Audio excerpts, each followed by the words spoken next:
नमस्कार दोस्तों, अगर आपको भारत और इंग्लैंड के बीच खेला गया अंडर 19 क्रिकेट वर्ल्ड कप 2026 के फाइनल का सबसे रोमांचक महामुकाबला पसंद आया हो तो इस वीडियो को आप एक लाइक जरूर करें। इस वीडियो का लाइक टारगेट 400 लाइक है, तो इस वीडियो को आप दिल से लाइक जरूर करें।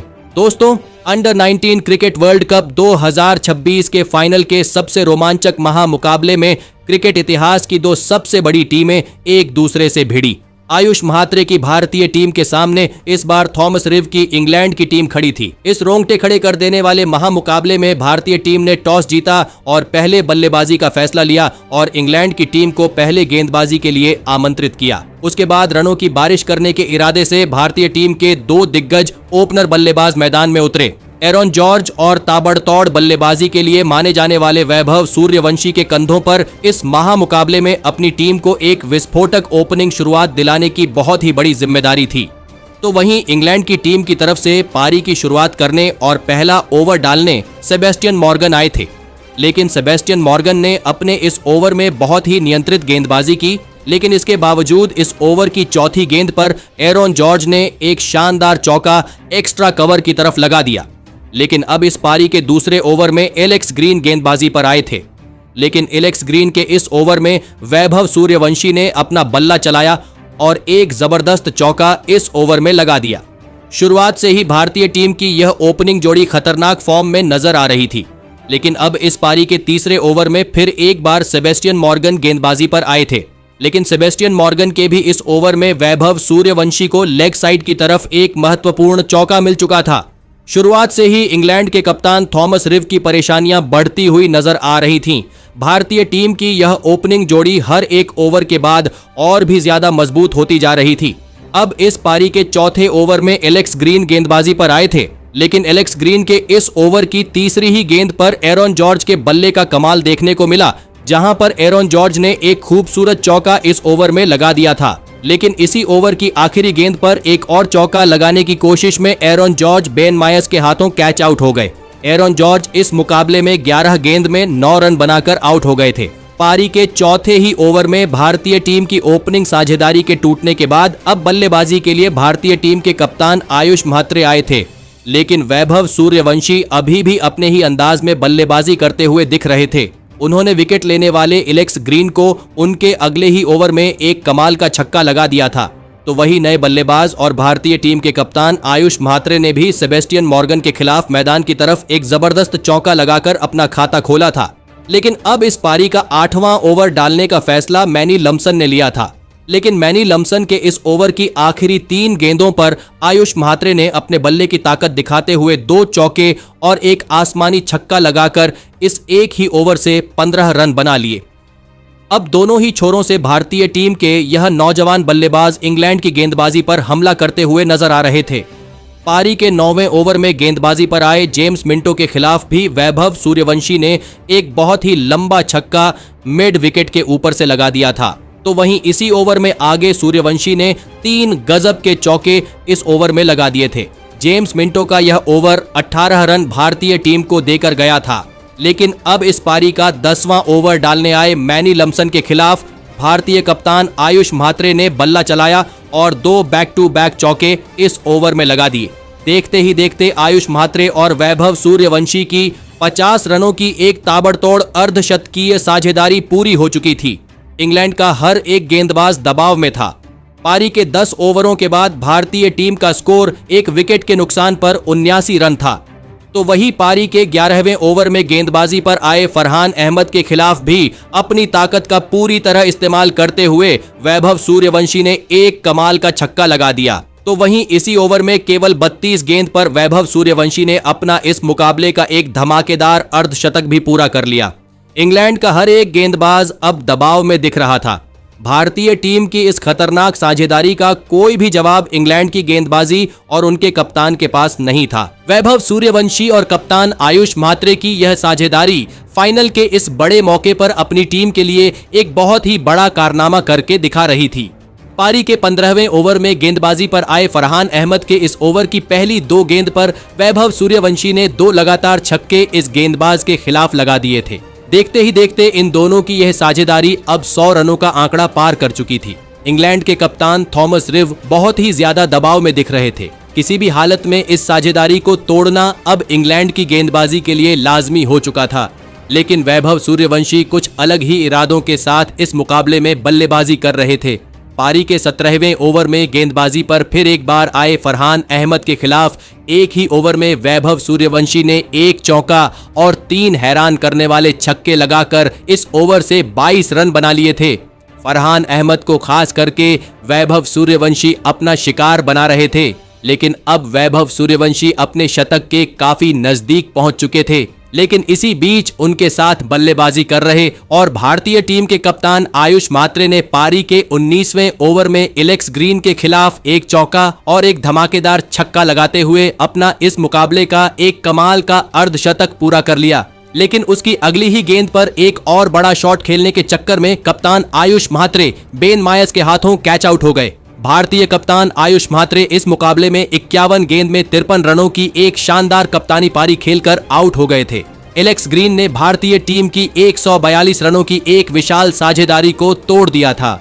यहां से इंग्लैंड के पास वापसी करने का बढ़िया मौका था। अब बल्लेबाजी के लिए वेदांत त्रिवेदी आए थे, लेकिन इसी बीच एक छोर पर इंग्लैंड की टीम के लिए बहुत ही बड़ा खतरा बन चुके वैभव सूर्यवंशी ने केवल 55 गेंद में अपना इस मुकाबले का एक ऐतिहासिक शतक पूरा कर लिया। वैभव सूर्यवंशी ने इंग्लैंड के खिलाफ इस फाइनल मुकाबले में तहलका मचा दिया था। पारी के 21वें ओवर में गेंदबाजी पर आए विकेट लेने वाले एलेक्स ग्रीन तक को वैभव सूर्यवंशी ने नहीं छोड़ा और 1 चौका और 2 गजब के छक्के इस ओवर में भी वैभव सूर्यवंशी ने लगा दिए थे। शतक लगाने के बाद तो वैभव सूर्यवंशी कुछ अलग ही इरादों के साथ बल्लेबाजी करते हुए नजर आ रहे थे, तो वही उसके अगले ओवर में गेंदबाजी पर आए राफी अल्बर्ट के खिलाफ तो वैभव सूर्यवंशी ने अविश्वसनीय बल्लेबाजी करते हुए उनके इस एक ही ओवर में 3 चौके और 2 अद्भुत छक्के लगाते हुए 27 रन इस ओवर में बना लिए थे। वैभव सूर्यवंशी जिस गेंदबाज को चाहते उस गेंदबाज के खिलाफ छक्कों और चौकों की बारिश करते हुए दिख रहे थे। इंग्लैंड के कप्तान थॉमस रिव के चेहरे का रंग ही वैभव सूर्यवंशी की यह घातक बल्लेबाजी को देखकर उड़ चुका था। और फिर इसी बीच पारी के 23वें ओवर में सेबेस्टियन मॉर्गन के खिलाफ एक शानदार छक्का लगाते हुए वैभव सूर्यवंशी ने अपने इस मुकाबले के 150 रन भी पूरे कर ली। 100 रनों के बाद के 50 रन वैभव सूर्यवंशी ने केवल 16 गेंदों में पूरे कर लिए थे। यह मुकाबला देख रहा हर एक दर्शक वैभव सूर्यवंशी की बल्लेबाजी को देखकर हैरान था। इंग्लैंड की गेंदबाजी पूरी तरह वैभव सूर्यवंशी के सामने हताश दिख रही थी। पारी के 25वें ओवर में गेंदबाजी पर आए सेबेस्टियन मॉर्गन के खिलाफ फिर से वैभव सूर्यवंशी ने अपना रौद्र रूप अपनाया और उनके इस ओवर में 2 चौके और 2 गजब के छक्के इस ओवर में लगा दिए। लेकिन पारी के 26वें ओवर में गेंदबाजी पर आए मैनी लम्सन के इस ओवर की तीसरी गेंद पर वैभव सूर्यवंशी की यह खतरनाक पारी खत्म हो गई। एक बड़ा शॉट खेलने गए वैभव सूर्यवंशी इस गेंद पर थॉमस रिव के हाथों कैच आउट हो गए। वैभव सूर्यवंशी इस मुकाबले में 80 गेंदों में 15 चौके और 15 अद्भुत छक्के लगाते हुए 175 रनों की एक ऐतिहासिक पारी खेलकर आउट हो गए थे। मैदान से बाहर जा रहे वैभव सूर्यवंशी से हाथ मिलाने के लिए विरोधी टीम के खिलाड़ी तक तरस रहे थे, क्योंकि यह पारी ही इतनी ज्यादा आकर्षक थी। अंडर 19 वर्ल्ड कप इतिहास में 15 साल के इस वैभव सूर्यवंशी की यह पारी सुनहरे अक्षरों में लिखी जाने वाली थी। लेकिन अब विकेट गिरने के बाद विहान मल्होत्रा बल्लेबाजी के लिए आए थे, लेकिन अब सेट हो चुके वेदांत त्रिवेदी और विहान मल्होत्रा के बीच भी इंग्लैंड की गेंदबाजी के खिलाफ एक महत्वपूर्ण साझेदारी पनपती हुई दिख रही थी। मौके मिलने पर यह दोनों ही बल्लेबाज चौके भी लगाते हुए दिख रहे थे। यह साझेदारी सूझबूझ से बल्लेबाजी करती हुई नजर आ रही थी। विहान मल्होत्रा और वेदांत त्रिवेदी की इस साझेदारी ने फिर से इंग्लैंड की टीम को दबाव में डाल दिया था। वैभव सूर्यवंशी के कहर के बाद फिर से भारतीय टीम मैदान पर आसानी से रन बनाती हुई नजर आ रही थी। और फिर इसी बीच वेदांत त्रिवेदी और विहान मल्होत्रा की अर्धशतकीय साझेदारी भी पूरी हो गई। लेकिन अर्धशतकीय साझेदारी पूरी होने के तुरंत ही बाद विहान मल्होत्रा को जेम्स मिंटो ने बीजे डॉकिंस के हाथों कैच आउट कर दिया। विहान मल्होत्रा 36 गेंदों में 30 रन बनाकर आउट हो गए थे। विहान मल्होत्रा का यह विकेट बहुत ही बड़ा झटका था। भारतीय टीम के एक शानदार फॉर्म में चल रहे बल्लेबाज का विकेट इंग्लैंड की टीम को मिल चुका था। अब मैदान पर अभिज्ञान कुंडू आए थे और फिर यहां से अभिज्ञान कुंडू और सेट हो चुके वेदांत त्रिवेदी ने मिलकर भारतीय पारी को संभालने की पूरी कोशिश करी। लेकिन फिर एक बार गेंदबाजी पर आए जेम्स मिंटो ने भारतीय टीम के एक और सेट हो चुके बल्लेबाज वेदांत त्रिवेदी को भी बेन मायस के हाथों कैच आउट कर दिया। वेदांत त्रिवेदी इस मुकाबले में 36 गेंद में 32 रन बनाकर आउट हो गए थे। अब भारतीय टीम की आधी बल्लेबाजी खत्म हो चुकी थी। जिस तरह की शुरुआत भारतीय टीम को इस मुकाबले में मिली थी, उसके बाद इंग्लैंड की गेंदबाजी भी इस मुकाबले में वापसी करती हुई नजर आ रही थी। अब मैदान पर आरएस अब्रिश आए थे और फिर यहां से अभिज्ञान कुंडू और आरएस अब्रिश ने मिलकर फिर से भारतीय टीम के लिए एक और साझेदारी बनाना शुरू कर दिया। लेकिन भारतीय टीम की रणगति पूरी तरह नीचे गिर चुकी थी। इंग्लैंड की गेंदबाजी किसी भी भारतीय बल्लेबाज को अब बड़े शॉट खेलने नहीं दे रही थी। लेकिन जैसे ही आंखें सेट हुईं, वैसे ही अभिज्ञान कुंडू ने अपने हाथ खोलने शुरू कर दिए और गेंदबाजी पर आए मैनी लमसन के खिलाफ 2 बैक टू बैक गजब के चौके लगा दिए। तो वही जब फिर एक बार मैनी लमसन अपना अगला ओवर डालने आए, तब उनके इस ओवर में भी अभिज्ञान कुंडू ने 3 चौके और एक आसमानी छक्का लगाकर इस ओवर से 19 रन बना लिए। अभिज्ञान कुंडू के इस पलटवार ने फिर से भारतीय टीम की रन बनाने की गति को तेजी दिलाई थी। बहुत समय बाद छक्कों और चौकों की बारिश अब मैदान में देखने को मिल रही थी और फिर इसी बीच सेबेस्टियन मॉर्गन के खिलाफ एक लाजवाब चौका लगाकर आरएस अब्रिश के साथ अभिज्ञान कुंडू ने अपनी अर्धशतकीय साझेदारी पूरी कर ली। लेकिन उसकी अगली ही गेंद पर एक और बड़ा शॉट खेलने गए अभिज्ञान कुंडू राफी अल्बर्ट के हाथों कैच आउट हो गए। अभिज्ञान कुंडू इस मुकाबले में 31 गेंद में 40 रनों की एक महत्वपूर्ण पारी खेलकर आउट हो गए थे। भारतीय टीम ने अभिज्ञान कुंडू का यह विकेट गलत मौके पर खो दिया था। अंत के ओवरों में उनकी भारतीय टीम को बहुत ही ज्यादा जरूरत थी। लेकिन अब बल्लेबाजी के लिए कनिष्क चौहान आए थे। लेकिन तभी गेंदबाजी पर आए जेम्स मिंटो ने सेट हो चुके आरएस अब्रिश को क्लीन बोल्ड कर दिया। आरएस अब्रिश इस मुकाबले में 24 गेंद में 18 रन बनाकर आउट हो गए थे। फिर से भारतीय टीम ने लगातार 2 सेट बल्लेबाजों को खो दिया था। भारतीय टीम को अब रन बनाने में दिक्कत आने वाली थी, क्योंकि बल्लेबाजी करने के लिए नीचे कोई अनुभवी बल्लेबाज नहीं बचा था। अब मैदान पर खीलान पटेल आए थे, लेकिन खीलान पटेल को भी इसी बीच सेबेस्टियन मॉर्गन ने जोसेफ मुरी के हाथों कैच आउट कर दिया। खीलान पटेल इस मुकाबले में 4 गेंद में 3 रन बनाकर आउट हो गए।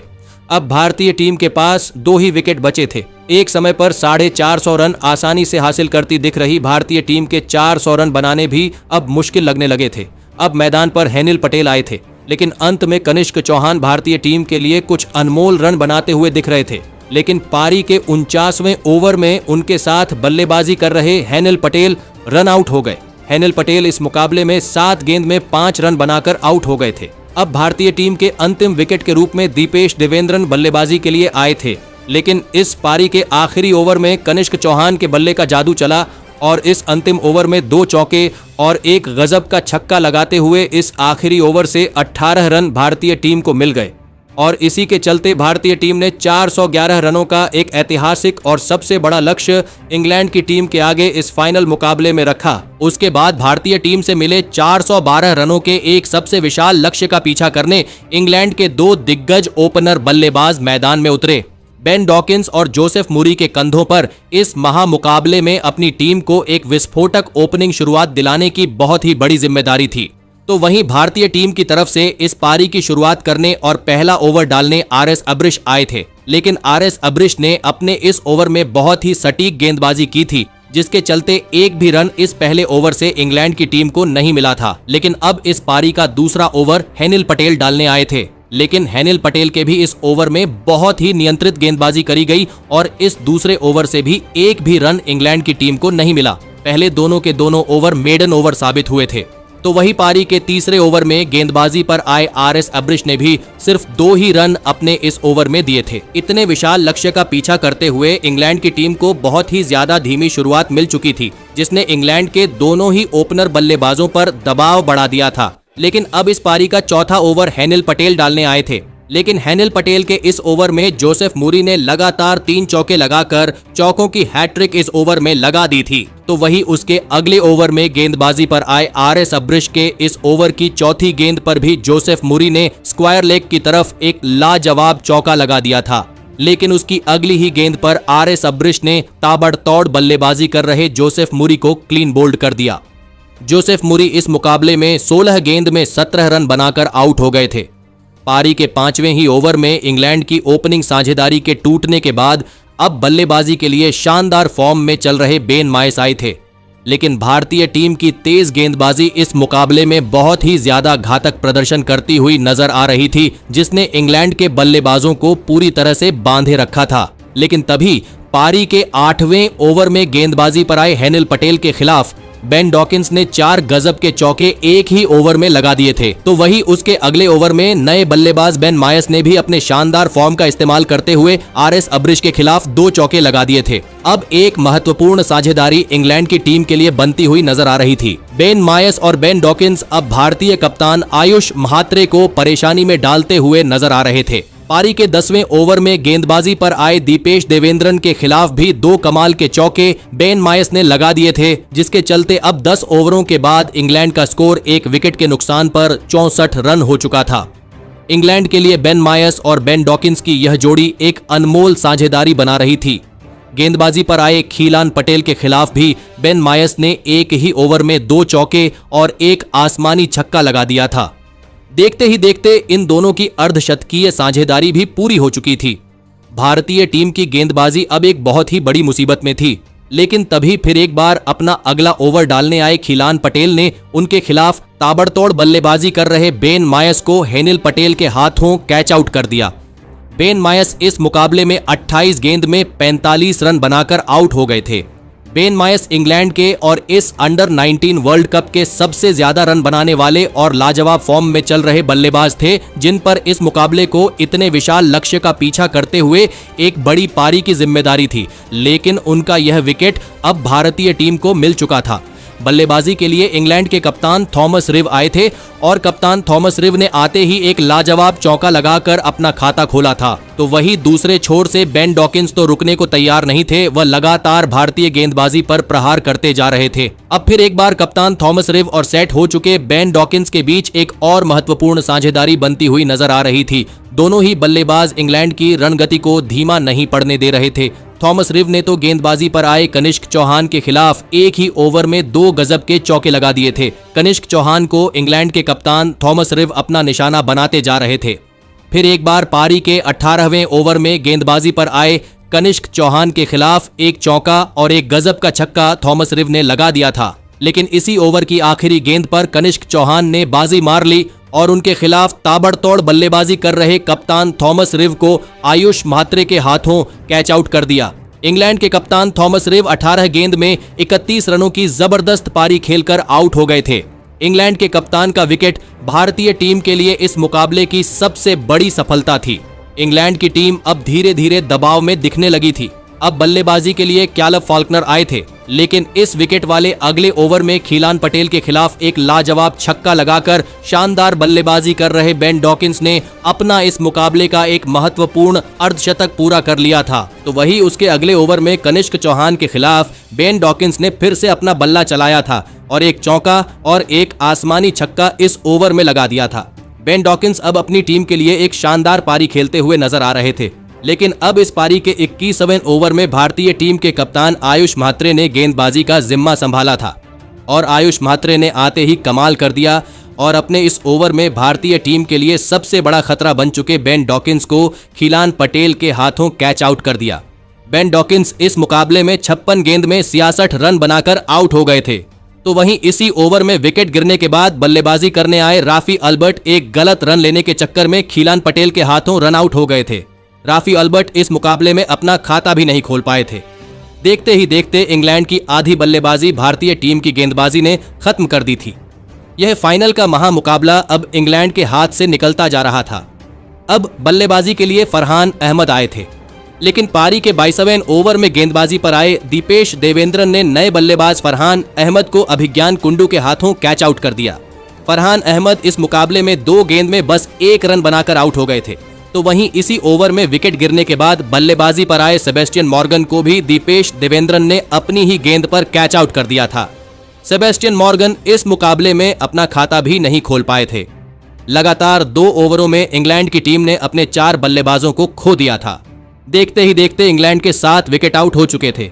अब बल्लेबाजी के लिए जेम्स मिंटो आए थे, लेकिन कैलब फॉल्कनर और जेम्स मिंटो ने मिलकर यहां से एक महत्वपूर्ण साझेदारी अपनी टीम के लिए बनानी शुरू कर दी, जहां पर कैलब फॉल्कनर इस मुकाबले में भारतीय गेंदबाजी के लिए एक बहुत ही बड़ा खतरा साबित हो रहे थे। कैलब फॉल्कनर भारतीय टीम के हर एक गेंदबाज पर रन बनाते जा रहे थे। पारी के 26वें ओवर में गेंदबाजी पर आए दीपेश देवेंद्रन के खिलाफ तो कैलब फॉल्कनर ने एक ही ओवर में 4 गजब के चौके लगा दिए थे। तो वही उनके साथ बल्लेबाजी कर रहे जेम्स मिंटो बिना कोई जोखिम लिए उनका साथ बखूबी निभाने जा रहे थे। लक्ष्य अभी भी बहुत दूर था, लेकिन इंग्लैंड की टीम को इसी तरह की किसी न किसी बल्लेबाज से विस्फोटक बल्लेबाजी की उम्मीद थी और वह काम कैलब फॉल्कनर कर रहे थे। और इसी बीच कैलब फॉल्कनर ने अपना इस मुकाबले का एक ताबड़तोड़ अर्धशतक पारी के 29वें ओवर में एक लाजवाब छक्का लगाकर पूरा किया था। भारतीय टीम अब धीरे धीरे मुसीबत में नजर आने लगी थी। यह साझेदारी भारतीय टीम के ऊपर अब दबाव बढ़ाती जा रही थी। जेम्स मिंटो और कैलब फॉल्कनर ने मिलकर अब अपनी टीम को 269 रनों पर पहुंचा दिया था, लेकिन तभी पारी के 36वें ओवर में गेंदबाजी पर आए आरएस अब्रिश ने सेट हो चुके जेम्स मिंटो को मोहम्मद नईम के हाथों कैच आउट कर दिया। जेम्स मिंटो 41 गेंद में 28 रनों की शानदार पारी खेलकर आउट हो गए थे। बहुत समय बाद भारतीय टीम को एक महत्वपूर्ण विकेट मिल चुका था। इंग्लैंड की एक 92 रनों की विशाल साझेदारी टूट चुकी थी, लेकिन अब बल्लेबाजी के लिए मैनी लम्सन आए थे। लेकिन अभी भी कैलब फॉल्कनर का खतरा मैदान में मौजूद था और वह भारतीय गेंदबाजी पर लगातार प्रहार करते ही जा रहे थे। लेकिन तभी उनके साथ बल्लेबाजी करने आए नए बल्लेबाज मैनी लम्सन को आरएस अब्रिश ने वेदांत त्रिवेदी के हाथों कैच आउट कर दिया। मैनी लम्सन इस मुकाबले में 10 गेंद में 3 रन बनाकर आउट हो गए थे। अब इंग्लैंड का बस एक ही विकेट बचा था।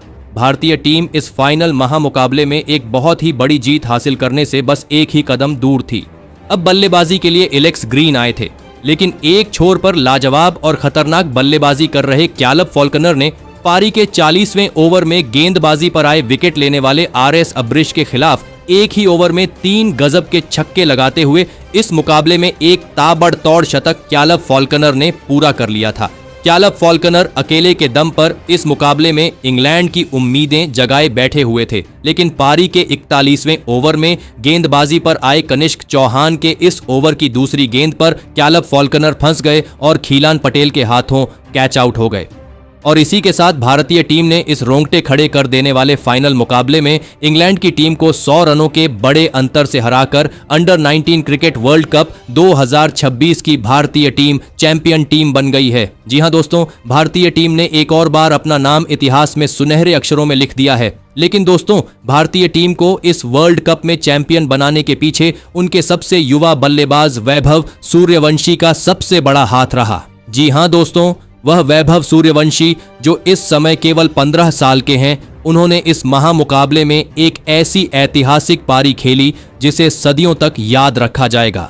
दोस्तों, वैभव सूर्यवंशी ने इस महामुकाबले में केवल 80 गेंदों में 15 चौके और 15 छक्के लगाते हुए 175 रनों की एक अविश्वसनीय और अद्भुत पारी खेली और इसी के चलते भारतीय टीम इस साल की चैंपियन टीम बन गई है। तो दोस्तों, आप वैभव सूर्यवंशी की इस मैच जिताने वाली और चैंपियन बनाने वाली अद्भुत शतकीय पारी के लिए उन्हें 10 में से कितने अंक देना चाहेंगे? आप अपनी राय नीचे कमेंट में देना बिल्कुल भी ना भूलें। धन्यवाद।